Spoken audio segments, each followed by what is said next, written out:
The envelope arrived on a Tuesday. I remember because Tuesdays were supposed to be my light days, just 2 showings and paperwork. I'd grabbed my mail on the way up to my apartment, thumbing through the usual junk, credit card offers, a grocery store flyer, something from my dentist. Then I saw it. Heavy cream stock. Law office return address. Whitmore and Associates. Estate planning attorneys.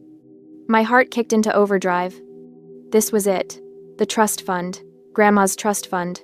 The one my parents had controlled since I turned 18, the one they'd promised would be fully available when I turned 28. Today was 3 weeks past my birthday, and here it was, my financial freedom, finally landing in my hands. I fumbled with my keys, nearly dropped my purse, and barely made it inside before I ripped the envelope open. The check slipped out first. I caught it, turned it over, and felt my stomach drop through the floor. $14,650.28. I stared at the numbers, blinked, read them again. $14,650.28. That couldn't be right. Grandma had set up the trust when I was born. I'd overheard my parents talking about it once when I was a kid, something about a life insurance payout and investments, how it had grown over the years. I'd never known the exact amount, but my parents had always made it sound substantial, life-changing, enough to set me up after college. My hands shook as I unfolded the accompanying letter.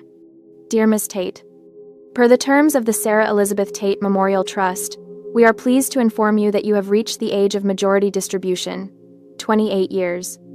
Enclosed, please find the final disbursement of the remaining principal amount. Remaining principal amount. The words blurred. I grabbed the second sheet, a financial statement, dense with line items and numbers that made my vision swim. But certain phrases jumped out, like neon signs in the dark.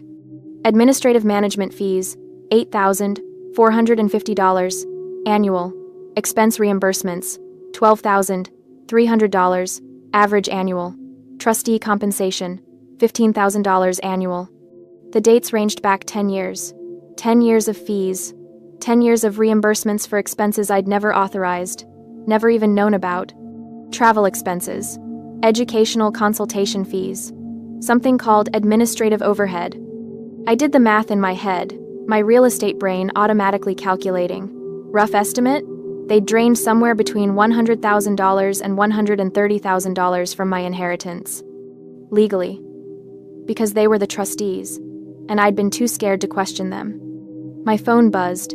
A text from my mother. Sweetie, did you get your little check? Don't spend it all in one place. Little check. I wanted to throw the phone across the room. Instead, I sank onto my couch, that pathetic check still clutched in my hand, and let the memories come. I was 16, finishing my junior year of high school. Dad had come home one night with a thick packet of Disney World brochures, spreading them across the dining room table with this huge grin. Ella, my older sister, the golden child, had squealed and hugged him. Mom had already started planning outfits. What about me? I'd asked. Dad hadn't even looked up. The hotel's fully booked, kiddo. We could only get one room, and it's barely big enough for the 3 of us. You understand?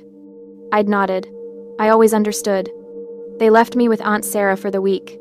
I'd spent it babysitting my cousin Delilah, who was 6 at the time, while Uncle Bo worked double shifts at the construction site. When my parents came back, tanned and laughing, they'd brought me a single pressed penny from the Magic Kingdom. Ella had gotten a full Minnie Mouse outfit and a photo album. The hotel hadn't been fully booked. I'd found the reservation confirmation months later, accidentally, when I'd borrowed Mom's iPad. Standard room, 4-person occupancy. They just hadn't wanted me there. Then there was college. I'd worked 2 jobs, campus library during the day, waitressing at night to cover what my scholarships didn't. My parents had said the trust was locked up until I graduated, that I needed to learn the value of hard work. Meanwhile, Ella had gotten her full ride paid for, along with a monthly allowance, a car, and a laptop. Graduation night, I'd walked across that stage alone. Mom and Dad had texted that morning. Something came up. We'll celebrate when you visit next.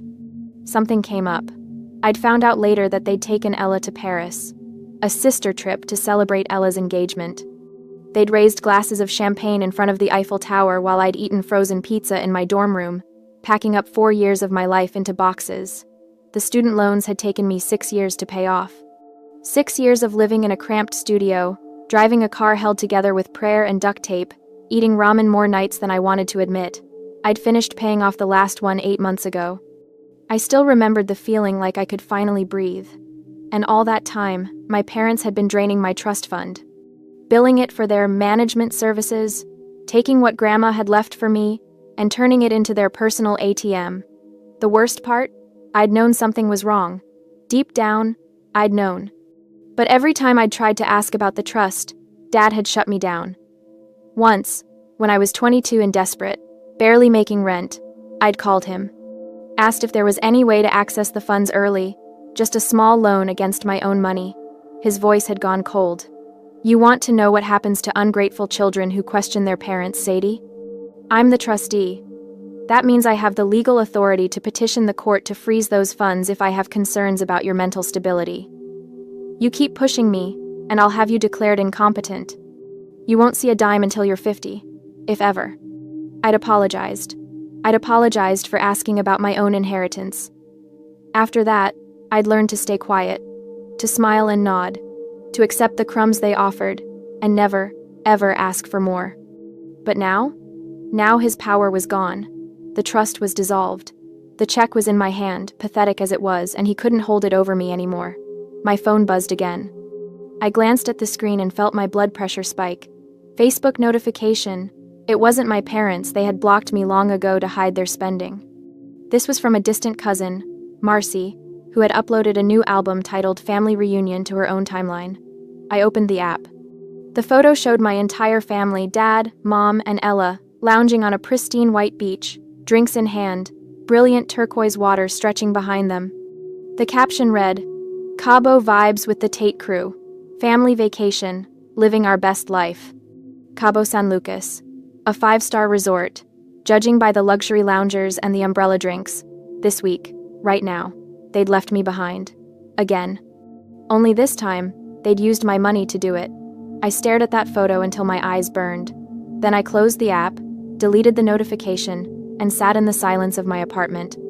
$14,650.28. That's what my grandmother's love was worth to them. That's what I was worth. I almost didn't go to Aunt Sarah's that night. I'd promised her I'd come for dinner, just a casual Tuesday thing we did once a month, but I felt raw, scraped, hollow. The last thing I wanted was to put on a brave face, but then I thought about canceling, about sitting alone in my apartment with that check on my coffee table, and I couldn't do it. I couldn't let them take this from me too, so I went. Aunt Sarah lived 40 minutes outside the city, in a neighborhood where the houses were small and the yards were big. Uncle Bo's truck was in the driveway when I pulled up an old Ford, meticulously maintained, the bed full of tools from whatever job site he'd been working. The front door opened before I could knock. There's my girl, Aunt Sarah said, pulling me into a hug that smelled like rosemary and warmth. She was small, barely 5'3", but her hugs were the kind that made you feel safe, protected. I held on maybe a second too long. She pulled back, studying my face. You okay, honey? Long day, I said, forcing a smile. Real estate stuff. She didn't look convinced, but she didn't push. That was Aunt Sarah. She gave you space to breathe, to come to her when you were ready. Inside, Uncle Bo was at the stove, flipping pork chops in a cast-iron skillet. He looked up and grinned, his weathered face crinkling. Hey, Sadie girl, just in time. Hope you're hungry. Starving, I lied. Dinner was simple. Pork chops, mashed potatoes, green beans from their garden. Nothing fancy, nothing Instagram-worthy. Just food, made with care, shared at a table that had seen decades of family dinners. Uncle Bo served the plates, and I watched as he studied the pork chops, picking through them with his fork. Then he took the biggest, best-looking piece, the one with the perfect char, the juiciest part, and put it on my plate. That one's for you, he said simply. Something cracked inside my chest. I looked down at that pork chop, at the care in such a small gesture, and I felt my phone buzz in my pocket. I pulled it out. A notification from my bank app. A deposit had just cleared. $42,000, commission payment, Riverside commercial property. The deal I'd been working on for 3 months. A massive commercial property sale, one of the biggest in my career. The commission I'd earned through late nights and endless negotiations, through my own skill and determination, $42,000. Nearly 3 times what my parents had left me from Grandma's trust. I looked at Uncle Bo, at Aunt Sarah, at the worn but clean tablecloth, and the mismatched chairs, and the single pork chop that had been chosen specially for me, and I realized something. I'd spent so long thinking I needed my parents' approval, their love, their validation. I'd let them control me because I'd thought family was supposed to be blood, supposed to be the people who raised you. But family wasn't blood. Family was the person who gave you the best piece of meat. Family was the woman who hugged you before you could knock. Family was the people who showed up, consistently, without conditions. I still had others to love.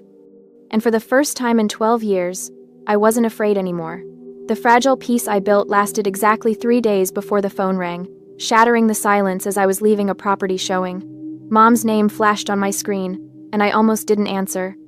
But old habits died hard, and some part of me, the part that had been trained to jump when they called, made me swipe to accept. "Hi, Mom." "Sadie, sweetheart." Her voice was sugar-sweet, that particular tone she used when she wanted something. I'd learned to recognize it years ago. "How are you, honey? We've been thinking about you so much." "Sure you have. I'm fine. Busy with work." "Oh, that's wonderful. We're so proud of you. Working so hard." A pause, perfectly calculated. "Listen, sweetie. I'm calling because we have the most exciting news. We're planning a family trip to Aspen for Christmas week. Doesn't that sound amazing?" My stomach tightened.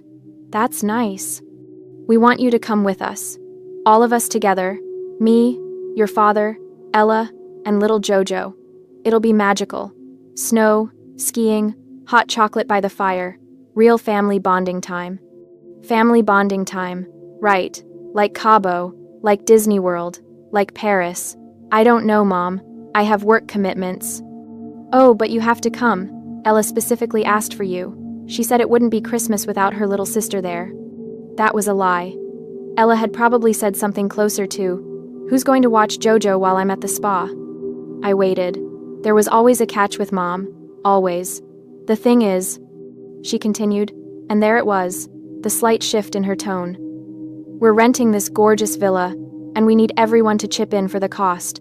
It's only fair, right? We'd need you to wire $2,000 by Friday. And, well, Ella mentioned she'd love to attend some of the evening parties at the resort. There are some influencer events she was invited to, so she'd need someone to babysit Jojo at night. You're so good with kids, and it would just be a few hours here and there." There it was, the real ask, $2,000 plus free nanny service. That's what I was worth to them. Not a daughter, not family. An ATM with a babysitting certificate. "So what do you think?" Mom pressed, her voice still dripping with fake warmth. "Can we count on you?" Something inside me snapped. Not loudly, not dramatically. Just a quiet, final breaking of whatever tether had kept me tied to the hope that they might change. No. No. Silence on the other end. Then, "What?" "No, Mom. I'm not coming to Aspen. I'm not wiring you money. And I'm not babysitting." Sadie Marie Tate. "I saw Marcy's photos from Cabo, by the way.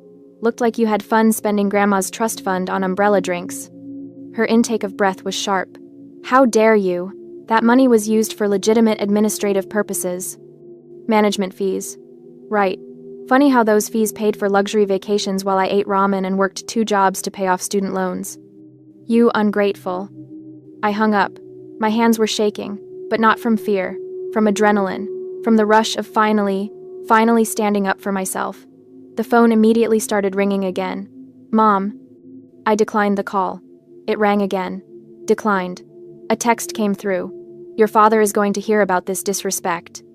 I blocked the number, then I blocked Dad's number, then Ella's, and I stood there in the parking lot of a commercial property, breathing hard, feeling like I'd just jumped off a cliff.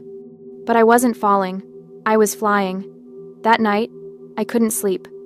I lay in bed, staring at my ceiling, my mind spinning. They would never see me as anything other than a resource. A convenient tool to be used when needed and ignored when not. No amount of compliance, no amount of bending over backward, would ever make them love me the way I'd wanted to be loved. But I had $42,000. I had 500,000 airline miles I'd been hoarding from my real estate credit card, points I'd been saving for someday. And I had people who actually deserved to be treated like family. An idea started forming. Petty? Maybe, but also perfectly, beautifully justified. If my parents wanted to use money to show their values, fine, I'd show mine. I spent the next morning on my laptop, researching flights, resorts, packages. My credit card points could cover flights for 4 people, round trip, to somewhere incredible. Somewhere my parents had probably fantasized about but never been able to justify spending their own money on. The Maldives kept coming up. Private overwater villas, crystal clear water, white sand beaches. The kind of place you saw in magazines and thought, someday, maybe, if I win the lottery. I checked the prices. With my airline miles, I could cover the flights. The villa would be expensive, but I found a 2-bedroom ocean residence with a massive deck and a pull-out sofa in the living room that Delilah would love. It was $28,000 for the week, all-inclusive. With my commission, I could actually afford it. It would be tight, but I could do it. I sat back, my heart pounding. This was crazy. This was impulsive. This was everything I usually wasn't. But when I imagined Aunt Sarah's face, Uncle Beau's expression, Delilah's excitement, I booked it. 4 round-trip tickets to Maldives, 1 luxury residence for 7 days. Grand total, after miles and points, $28,000 from my commission. It was the most money I'd ever spent at once in my life, and it felt amazing. I showed up at Aunt Sarah's house that evening unannounced, my laptop tucked under my arm. Uncle Beau answered the door, surprised. Sadie, thought you weren't coming till Thursday. I know, but I need to talk to all of you. Is everyone home? Yeah, Delilah's upstairs. Everything okay? Everything's perfect. We gathered in the living room, Aunt Sarah on the couch, Uncle Beau in his worn recliner, Delilah cross-legged on the floor, her phone in hand like always. They looked at me with varying degrees of curiosity and concern. I took a breath. So, I had a conversation with my mom yesterday. She invited me to Aspen for Christmas. Aunt Sarah's expression tightened. She knew. She always knew. And I said no. Actually, I told her no, hung up, and blocked her number. Delilah's eyes went wide. Holy shit. Language, Aunt Sarah murmured, but she was staring at me with something like pride. The thing is, I continued, I realized something. I've been spending my whole life trying to be part of a family that doesn't want me, and I've been ignoring the family that's been there all along. Uncle Beau cleared his throat. Sadie, let me finish. I opened my laptop, turning the screen toward them. I just closed a huge commission, $42,000. And I have a bunch of airline miles I've been saving. So I did something kind of impulsive. I pulled up the confirmation email. I booked us a trip, the 4 of us, to the Maldives, private overwater villa, 7 days, all-inclusive. We leave in 2 weeks. The silence was deafening. Aunt Sarah's hand flew to her mouth. Uncle Beau just stared, his usually composed face completely blank. Delilah jumped to her feet. Are you serious? The Maldives? Like, the actual Maldives? The actual Maldives. Oh my God! Delilah practically bounced, her phone forgotten. This is insane. This is absolutely insane. Aunt Sarah's eyes filled with tears. Sadie, honey, we can't, that's too much. You can, and you will, I said firmly. You've been my family when my own blood couldn't be bothered. You've fed me, supported me, loved me, without conditions. This isn't charity. This is me saying thank you, and saying that you're my real family. A tear slipped down Aunt Sarah's cheek. Uncle Beau stood up, walked over, and pulled me into a hug so tight I could barely breathe. His voice was rough when he spoke. You didn't have to do this. I know. I wanted to. He pulled back, his eyes suspiciously bright. Then I guess we're going to the Maldives. Delilah was already on her phone, typing furiously. I need to tell everyone. This is the best thing that's ever happened to me. Can I make TikToks there? Please say I can make TikToks. You can make all the TikToks you want, I said, laughing. Aunt Sarah stood, walking over to touch my face gently. Your grandmother would be so proud of you. My throat tightened. I hope so. I know so. You took what they tried to steal from you, and you turned it into something beautiful. She kissed my forehead. That's real strength, honey. And for the first time since opening that envelope with the $14,650.28 check, I felt like maybe Grandma's legacy hadn't been stolen after all. Maybe I'd carried it with me the whole time. Arrival in the Maldives felt less like travel and more like stepping through a portal into a different reality. The water was impossible. That was the first thing I thought when I stepped out onto the villa's private deck. The Indian Ocean stretched out in front of us, so perfectly turquoise it looked, photoshopped. Our overwater residence sat on stilts above the reef, the glass floor panels in the living room revealing fish darting below. The sun was warm without being scorching, the breeze carrying the scent of salt and plumeria. This isn't real, Delilah breathed beside me. She'd been practically glued to her phone since we arrived, filming everything. This literally cannot be real. It's real, Uncle Bo said from behind us. He'd barely said a word since we'd landed, just kept looking around with this expression of quiet awe. Aunt Sarah emerged from one of the bedrooms, her eyes red-rimmed. She'd cried 3 times already, once on the plane, once when we arrived at the resort, and once when she saw the villa. Happy tears, she kept insisting, but I knew it was more than that. It was the weight of years of struggling, of making do, of never getting to experience something like this suddenly lifted. Even temporarily. I think I'm going to swim, I announced. Anyone want to join? Give me 5 minutes to change. Delilah ran back inside. Uncle Bo settled into one of the loungers with a book, an actual paperback thriller he'd bought at the airport. Aunt Sarah joined him, and I watched them for a moment, her hand finding his, their fingers intertwining automatically after decades of marriage. That's what love looked like. Quiet, steady, present. The next few days blurred together in the best possible way. We snorkeled over coral reefs, ate fresh seafood prepared by private chefs, watched the sunset from our deck every evening. Delilah filmed constantly, her TikTok account exploding with content. Day in the life at a Maldives villa. My cousin surprised us with a luxury vacation. Point of view. Your family actually loves you. That last one was captioned with a longer story. I'd watched her film it one afternoon while Aunt Sarah and Uncle Bo were napping. She sat on the deck, the ocean behind her, and spoke directly to the camera with surprising maturity.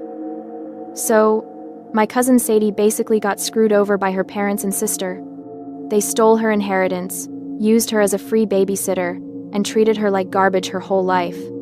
And when they tried to do it again, demanding money and free labor, she said no. Instead, she took her own money that she earned herself and brought us here, her real family. The people who actually showed up for her. She panned the camera to show the villa, the water, the paradise around us. This is what it looks like when someone values you. Not posting fake family photos for clout. Not using people as ATMs. Actually showing up and showing love. She turned the camera back to herself. Anyway, if you're struggling with toxic family, just remember, blood doesn't make you family. Love does. Actions do. She posted it that night. By morning, it had 500,000 views. By noon, it had 2 million. By evening, my phone, which I'd left on for emergencies, was melting down with notifications. I was lounging on the deck, a frozen mocktail in hand, when I finally checked my messages. 53 missed calls, 147 texts.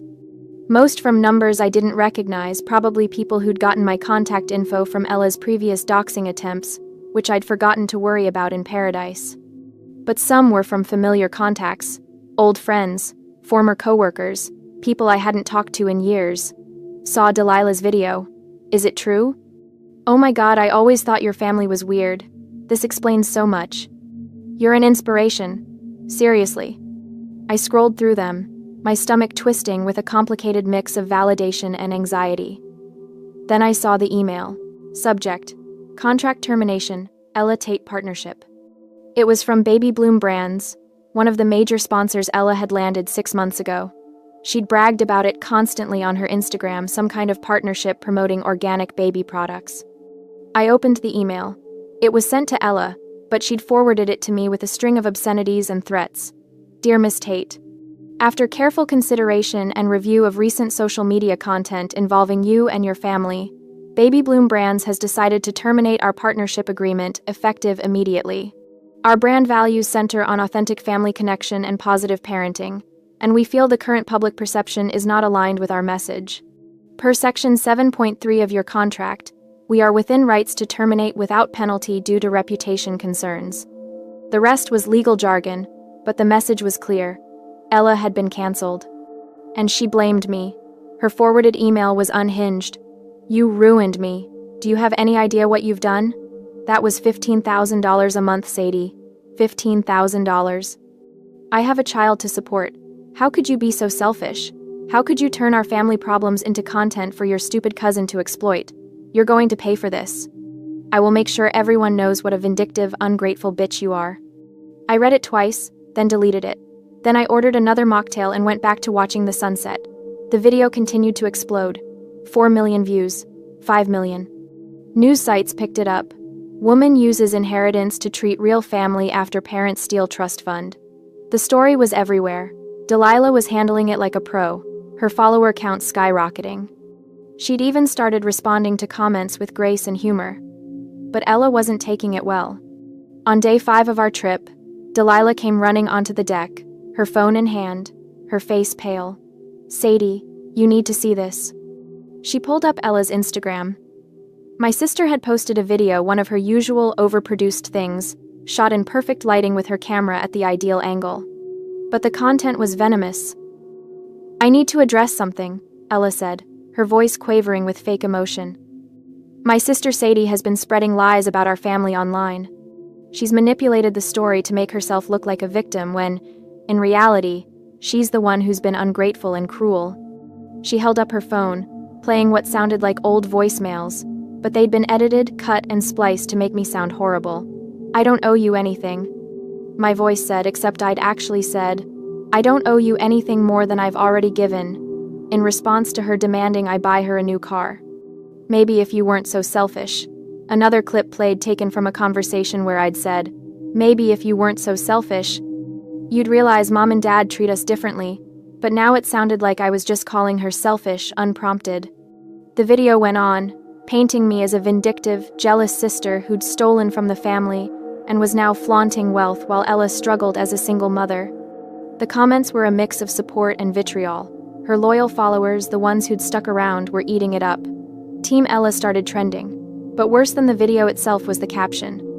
"Since my sister wants to play dirty, I guess I will too. Her contact info and address are in my bio. Feel free to let her know what you think about family betrayal." "She doxed you," Delilah whispered. "She actually doxed you." I stared at the screen, my peaceful vacation buzz evaporating.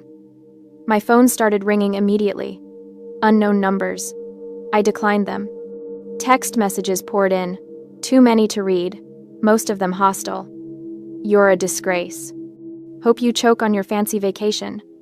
Your sister is a saint and you're garbage." I heard the sliding glass door open behind me. Uncle Bo stepped out onto the deck. "Sadie? What's wrong?" I showed him the video. His jaw tightened as he watched, his expression darkening with every second. When it ended, he looked at me. "What do you need?" That simple question almost broke me. Not, "How could you let this happen?" Not, "What did you do to deserve this?" Just, "What do you need?" "I need to block all these numbers and enjoy the rest of my vacation," I said, surprised by how steady my voice was. "She can't touch me here, and when we get back, I'll deal with it." Aunt Sarah had joined us, reading the comments over my shoulder. "That girl needs help." "That girl is a grown woman who's chosen to be cruel," Uncle Bo said flatly. "Don't make excuses for her, Sarah." I blocked the unknown numbers, turned off notifications for everything except calls from people in my contacts. Then I handed my phone to Uncle Bo. "Can you hold this for me? I don't want to look at it anymore." He took it without question. Done. Delilah was still scrolling through Ella's comments, her expression fierce. "I'm going to respond. I'm going to make a video explaining." "No," I said gently. "Let it go. People who believe her aren't going to be convinced by facts, and the people who matter already know the truth." She looked frustrated but nodded. That night, we had dinner on the deck, fresh grilled fish, coconut rice, mango salad. The food was incredible, but I barely tasted it. Aunt Sarah noticed. She reached across the table and squeezed my hand. "You okay, honey?" "I will be," I said. And I meant it, because Ella could post whatever she wanted. She could send her followers after me. She could edit videos and spin stories and play the victim. But I was sitting in a private villa in the Maldives, surrounded by people who loved me, while she was sitting at home, canceled by her sponsors, losing her income, watching her carefully curated life fall apart. I didn't need revenge. Karma was handling it just fine. The journey back to reality was a 32-hour endurance test. By the time we landed back in the States, I was exhausted in that bone-deep way that comes from too much travel and not enough real sleep. Uncle Bo drove us all back into the city, dropping Aunt Sarah and Delilah at their house first. Delilah hugged me goodbye, whispering, "Call if you need anything, okay? Anything." D22. Then it was just me and Uncle Bo for the final 20 minutes to my apartment. We didn't talk much. The silence was comfortable, the radio playing old classic rock quietly in the background. But as we got closer to my building, I felt tension creeping back into my shoulders. I'd had my phone off for most of the flight, but I'd turned it on during our layover in Dubai. The messages had been relentless. Most were blocked numbers now, but a few had gotten through. One from my father. "You've embarrassed this family for the last time. We're coming to collect what you owe us." I'd shown it to Uncle Bo. He'd read it without expression, then said, "I'm staying with you tonight." "You don't have to." "I'm staying." I hadn't argued. My apartment was exactly as I'd left it. Small, tidy, safe. I dropped my suitcase by the door and felt some of the tension ease. This was my space. They couldn't reach me here. Uncle Bo set his overnight bag down and looked around. "What needs fixing?" "What?" "I'm here. Might as well make myself useful. What needs fixing?" I smiled despite myself. The bookshelf in my bedroom is kind of wobbly. I've been meaning to tighten the screws. "Show me." We spent the next hour in comfortable domesticity. Uncle Bo fixed the bookshelf, then noticed a loose cabinet door in the kitchen and repaired that too. I made us a simple dinner, just pasta and jarred sauce, a far cry from the gourmet meals in the Maldives, and we ate at my small kitchen table. "This is good," Uncle Bo said, twirling spaghetti on his fork. "It's prego." "Still good," he smiled. "You know what I mean." I did. It wasn't about the food. It was about the quiet, the simplicity, the absence of drama. It was about being home. They showed up at 8:47 p.m. I was washing dishes when I heard the pounding on my door. Not knocking, pounding. "Sadie, open this door right now." My father's voice, loud enough that I could hear it clearly from the kitchen.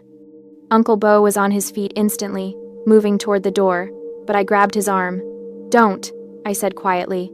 "Let me handle this." I pulled out my phone and opened the Ring app. The doorbell camera showed all three of them. Dad, red-faced and furious. Mom, arms crossed, her expression cold. And Ella, holding her phone up, clearly recording. More pounding. "Sadie Marie Tate, you owe us for the damage you've caused. Ella lost $15,000 a month because of your lies." I tapped the intercom button. "I can see you on my camera. This conversation is being recorded. Leave immediately, or I'm calling the police." "You little..." Dad's face contorted with rage. "You don't get to dismiss us. We're your parents. Open this goddamn door." "No, leave, now." Mom leaned toward the camera, her voice saccharine and poisonous at once. "Sadie, sweetie, we just want to talk. Family should be able to talk things out, don't you think? Be reasonable." "There's nothing to talk about. You stole my inheritance. Ella doxed me, and now you're harassing me at my home. Leave, or I'm pressing charges for trespassing." Ella shoved forward, screaming into the camera. "You ruined my career. You turned our private family business into a public spectacle. You owe me compensation, you selfish bitch." "The only thing I owe you," I said, my voice cold and steady, "is nothing. Everything I did with my own money that I earned. You're not entitled to my income, my time, or my presence. Leave." Dad's face went from red to purple. "You think you can talk to us like this? You think you're untouchable now because you have some money? I will make your life hell, Sadie. I will destroy everything you've built. I'll call your boss, Wham! He kicked the door. Hard. The frame shook, and I heard the deadbolt rattle. My heart jumped into my throat. Uncle Bo was moving before I could react. He crossed to the door in 3 long strides. Bo, don't, I started, but he was already unlocking the deadbolt. The door flew open, but it wasn't me standing there. It was Uncle Bo, all 6'4" of him, filling the doorframe like a mountain made flesh. The change in my father's expression was instantaneous. The rage drained from his face, replaced by something I'd never seen there before. Genuine fear. Uncle Bo didn't yell. He didn't need to. His voice was low, calm, and somehow more terrifying because of it. Daniel. My father took a step back. Bo, this doesn't concern you. You're harassing my daughter. That concerns me very much. Your daughter? Dad's laugh was shaky. She's my daughter. This is family business. Family doesn't kick down doors. Family doesn't steal inheritances. Family doesn't threaten. Uncle Bo took 1 step forward, and all 3 of them retreated. You're not her family. You're bullies who got mad because she finally stood up to you. Now you listen here, Dad tried, his voice rising. No, you listen. Uncle Bo's tone didn't change, but something in his posture did. He seemed to grow larger, more solid. You have 5 seconds to get off this property.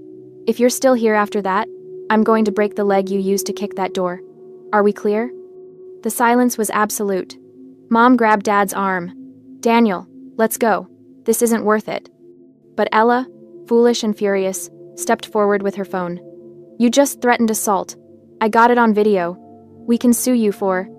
Uncle Bo looked at her, and whatever she saw in his face made her words die in her throat. You threatened to ruin Sadie's career. You doxed her, exposing her to harassment and potential danger. You showed up at her home uninvited and damaged her property. His voice was still calm. You want to compare legal problems? Please, try me. Dad's hand closed around Ella's wrist. We're leaving. Smart choice, Uncle Bo said. They backed away toward the stairs. My apartment was on the 2nd floor, moving like cornered animals. Mom kept her eyes down. Ella was crying, mascara running. And Dad looked small, diminished. At the top of the stairs, he turned back. This isn't over. Yes, Uncle Bo said. It is. They left. I heard their footsteps heavily descending the stairs, then the slam of the building's front door vibrating through the floorboards. Uncle Bo stood there for another moment, watching through the doorway, making sure they were really gone. Then he closed the door, locked it, and turned to me. I was shaking. You okay? He asked gently. I nodded, then shook my head, then started crying. He pulled me into a hug, this solid, safe presence that smelled like sawdust and Old Spice. It's okay. They're gone. I've got you. They were going to... I couldn't finish. But they didn't. And they won't. He pulled back, hands on my shoulders. Bullies are always cowards, Sadie. Always. They only attack when they think you're weak and alone. But you're not alone. I wiped my eyes. Thank you. For being here. For... You don't thank family, he said simply. My phone buzzed. A text from an unknown number. You think you've won? Wait until we destroy your job. See how smug you are when you're unemployed. I showed Uncle Bo. He read it and his jaw tightened. Time to get a restraining order. Will they approve it? I mean, they didn't actually hurt me. They threatened you, damaged your property, and you have it all on video. That's enough. He pulled out his own phone. I'm calling the police to file a report right now. You're documenting everything, starting tonight. I nodded, feeling numb but also strangely calm. Uncle Bo made the call, walking through what happened with professional efficiency. Within 20 minutes, 2 officers were at my door, taking statements, reviewing the ring footage. One of them, a woman in her 40s with kind eyes, looked at me seriously. You did the right thing not opening that door, and you should absolutely file for a restraining order. This kind of escalation, it doesn't get better on its own. Will they retaliate? I asked. She glanced at her partner, then back at me. Some people do, but you're building a paper trail now. Every violation gets documented. Every threat makes their case worse and yours stronger. After they left, Uncle Bo insisted on staying the night, taking my couch despite my protests. I tried to sleep but kept startling awake, convinced I heard pounding on the door again. Around 2 a.m., I gave up and went to the kitchen for water. Uncle Bo was awake too, sitting on the couch with his phone. "Can't sleep either?" I asked. "Just keeping watch. Old habits. He'd done 2 tours in Afghanistan, so some things never left you." I sat down beside him. "Do you think they'll really try to ruin my career?" He was quiet for a moment. "Probably. It's all they have left. What if they succeed? Then you'll rebuild. You're good at what you do, Sadie. One incident won't erase that." He looked at me. "But I don't think they'll succeed. Because you're prepared now. You're not the scared kid they used to control." I was scared tonight. Being scared and being weak aren't the same thing. You stood your ground. That's what matters. I leaned against his shoulder, and he put his arm around me. We sat like that until sunrise, this quiet vigil, and I realized something. I'd spent 28 years looking for a father's protection, and I'd had it all along. I just hadn't known where to look. By the time the morning of the open house arrived, I woke up with a knot in my stomach that no amount of coffee could dissolve. This listing was everything. A $3 million luxury property in the most exclusive neighborhood in the city.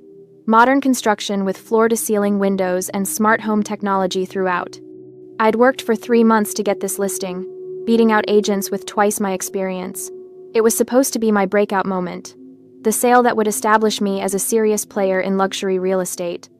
My boss, Richard Sterling, had made that clear when he'd assigned it to me. "Don't screw this up, Tate. We have 5 serious buyers flying in specifically for this showing. These are the kind of clients who can make or break careers." No pressure. I'd spent the previous week preparing, professional staging, catering arrangements, security coordination, photography for the listing materials. Everything was perfect. Everything had to be perfect. Uncle Bo had gone home yesterday after making me promise to call if anything felt wrong. I'd filed the police report, started the restraining order paperwork, and blocked every number I could think of. 2 days of silence had passed. No calls, no texts, no appearances. Maybe they'd actually backed off. Or maybe they were planning something worse. The open house was scheduled for 2 p.m. on a Saturday. I arrived at 11 a.m. to do final checks. The house was stunning. All clean lines and natural light, the kind of place that photographed like a dream. The catering staff arrived at noon, setting up the dining room with elegant hors d'oeuvres and champagne. Security arrived at 1 p.m., 2 professionals I'd hired specifically for high-end events like this. They'd check in each visitor, verify appointments, and maintain a subtle presence. "We expecting any trouble?" asked Marcus, the head of security. I hesitated. "I have a complicated family situation. There's a possibility they might try to cause a scene." "You have photos?" I pulled up pictures on my phone. "Dad, Mom, Ella, these 3. If they show up, do not let them in, and call me immediately." Marcus studied the photos, then forwarded them to his partner. "Got it. We'll keep an eye out." By 1:30, everything was ready. I changed into my best outfit, a tailored navy suit that said, "Professional," without being stuffy, and reviewed my notes one last time. At 1:45, the first guests arrived. A couple in their 60s, pre-qualified, genuinely interested. I gave them the tour, highlighting the features, answering questions. They loved it. More guests trickled in. By 2:30, the house was full, approximately 20 people, all dressed well, all serious buyers, or their representatives. Richard Sterling had come too, standing in the corner with his phone, observing. This was going perfectly. That should have been my first warning. At 2:47 p.m., I was in the master bedroom showing a couple the walk-in closet when Marcus appeared at the door, his expression tight. "Miss Tate? A word?" I excused myself, stepping into the hallway. "What's wrong?" 2 women just slipped past the checkpoint. They were wearing oversized sun hats and dark sunglasses, registered as Sarah and Emily Wilson. But once they got into the living room, they took the gear off. "It's them." My blood turned to ice. "They're inside?" "They're downstairs." We realized too late. Before I could respond, a woman's voice echoed up the stairs, loud and sharp. "There she is! That's the thief I was telling you about." My heart stopped. I moved to the stairs, looking down into the open-concept living room. Every guest had turned toward the commotion, Mom and Ella stood in the center of the room, and Ella had her phone up, live streaming. Everyone needs to know what kind of person they're dealing with, Ella announced, her voice carrying to every corner of the house. This woman, Sadie Tate, stole from her own family. She took our retirement money and spent it on herself, flaunting it online while we struggle. That's not, I started, but Mom cut me off. She swayed dramatically, one hand pressed to her forehead. I can't breathe. Then she collapsed onto one of the staged sofas, a picture of theatrical distress. Several guests gasped. Someone asked if they should call 911. No need, Mom said weakly. It's just the stress of having a daughter who betrayed us so completely. I stood frozen at the top of the stairs, my mind spinning. Every eye in the house was on me. Richard looked horrified. The potential buyers looked confused, uncomfortable, eager to leave. 3 months of work, my career, everything I'd built. They were trying to destroy it all. Ella continued to live stream, narrating every moment. This is the person selling you this house, everyone. A liar and a thief. Ask yourselves, do you really want to work with someone like this? Something inside me snapped. Not into panic, into clarity. I walked down the stairs slowly, deliberately, pulling out my phone. As I descended, I locked eyes with Marcus. Call the police, I ordered, not breaking stride. Criminal trespassing and disturbing the peace. I want them removed. You can't, Ella started. I can, and I am. I turned to address the room, keeping my voice calm and professional. Ladies and gentlemen, I apologize for this disruption. These 2 individuals are my estranged mother and sister. They've been harassing me for weeks after I refused to give them money. I have documented evidence, police reports, and pending restraining orders. This is, unfortunately, an escalation of that harassment. One of the older gentlemen, a man in an expensive suit who'd been seriously considering the property, stepped forward. You're filing a police report? Yes, sir, immediately. He looked at Mom and Ella with undisguised disgust. Then I'd say you're handling this with remarkable professionalism, Miss Tate. Mom sat up, her fainting spell apparently forgotten. You don't understand, she ruined her sister's career. I understand perfectly, the man said coldly. I've seen this kind of manipulation before. My own daughter deals with a similar situation. He turned to me. I'll wait to continue the tour after they're removed. Other guests nodded in agreement. One woman actually moved to stand beside me, a silent show of support. Ella was still filming, but her expression had changed. She was realizing this wasn't going as planned. Marcus and his partner moved in, each taking an arm. Ladies, you need to leave. Now. Get your hands off me, Ella shrieked, trying to pull away. This is assault. You're all witnessing assault. You entered under false names, Marcus said calmly. That's fraud. You're trespassing on private property. You have 2 choices. Walk out now, or be carried out and charged with resisting. Mom started crying, real tears this time, but born of rage, not grief. Sadie, please, don't do this. We're your family. I looked at her and felt nothing. No guilt, no pain, just a vast, empty relief. No, I said quietly. You're not. They were escorted out, Ella screaming profanities the entire way. Several guests actually applauded when the door closed behind them. Richard Sterling appeared at my elbow, his expression unreadable. My office, Monday morning. My stomach dropped. Richard. To discuss the restraining order paperwork, he continued. You need to file it immediately. I'll be a witness to this incident if needed. He looked around at the disrupted open house. Now, let's get back to business. You have properties to sell. I almost collapsed with relief. The police arrived within 10 minutes. I gave my statement, provided the security footage, and watched as officers went outside to speak with Mom and Ella, who were sitting in their car, refusing to leave the neighborhood. The gentleman in the expensive suit, Mr. Harold Brennan, I learned stayed through the entire process. When the police finally left, taking Mom and Ella's information and issuing them citations, he approached me again. That took guts, he said. My daughter's been fighting her ex-husband's family for 3 years. She's learning what you clearly already know. Bullies don't stop until you force them to. Thank you for staying, I said. You didn't have to. Actually, I did. He smiled. I'm buying the house. Full asking price. Let's write up the offer. I stared at him. I what? You heard me. Anyone who can handle that situation with that much grace and professionalism is someone I want to work with. Plus, the house is gorgeous. It's a win-win.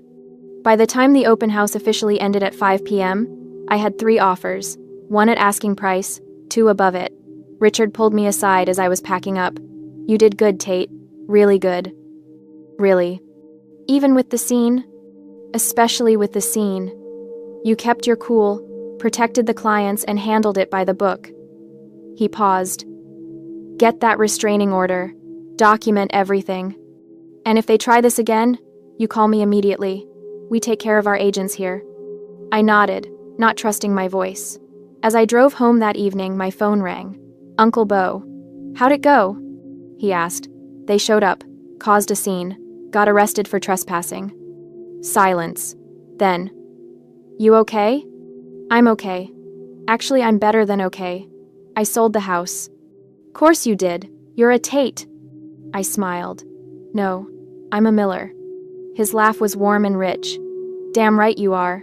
The courthouse hallway was surprisingly quiet for a Monday morning, a stark contrast to the noise that had filled my life for the past 3 months.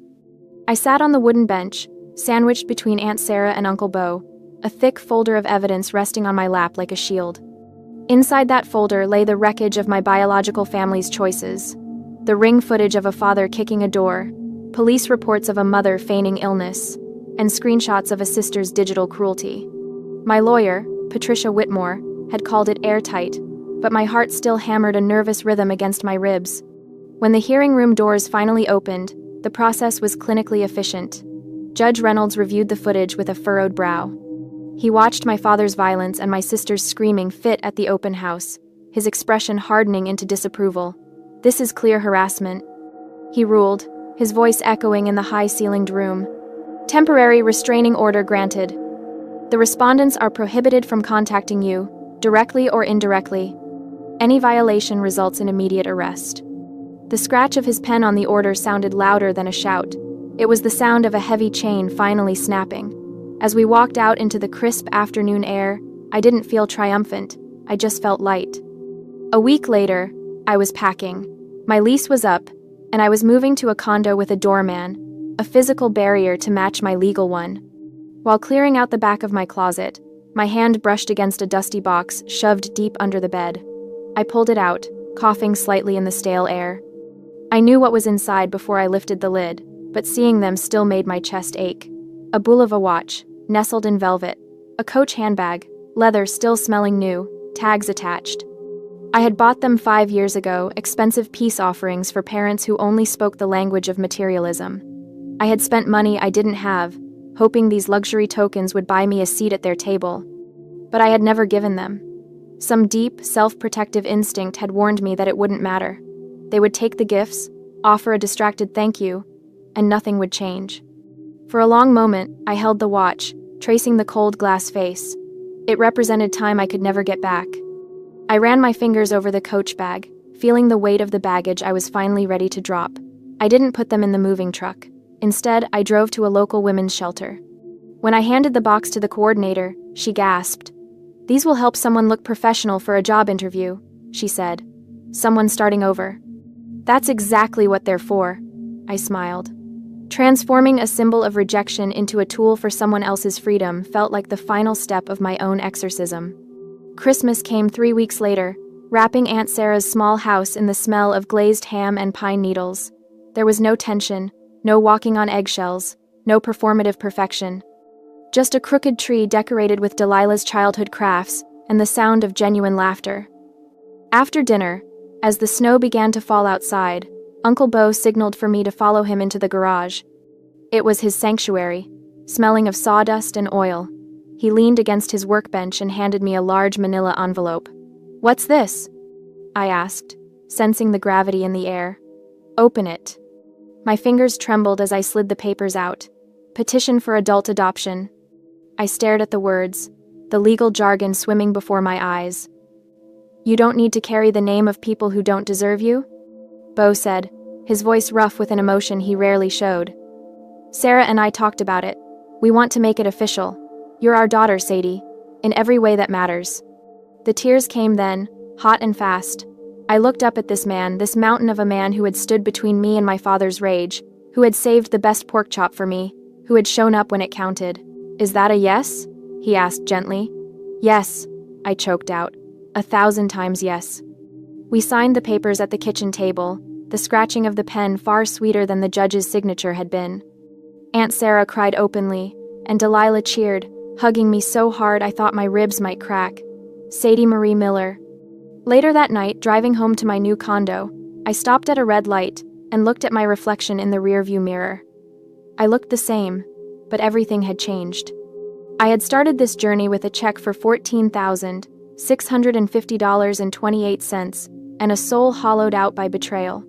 I was ending it with a protected career, a home that was truly mine, and a family that had chosen me as deliberately as I had chosen them. The daughter's revenge wasn't destruction. It wasn't burning their world down. It was building a beautiful, impenetrable life in the ruins they had left behind. It was choosing love over bitterness. And finally, for the first time in 28 years, I was free.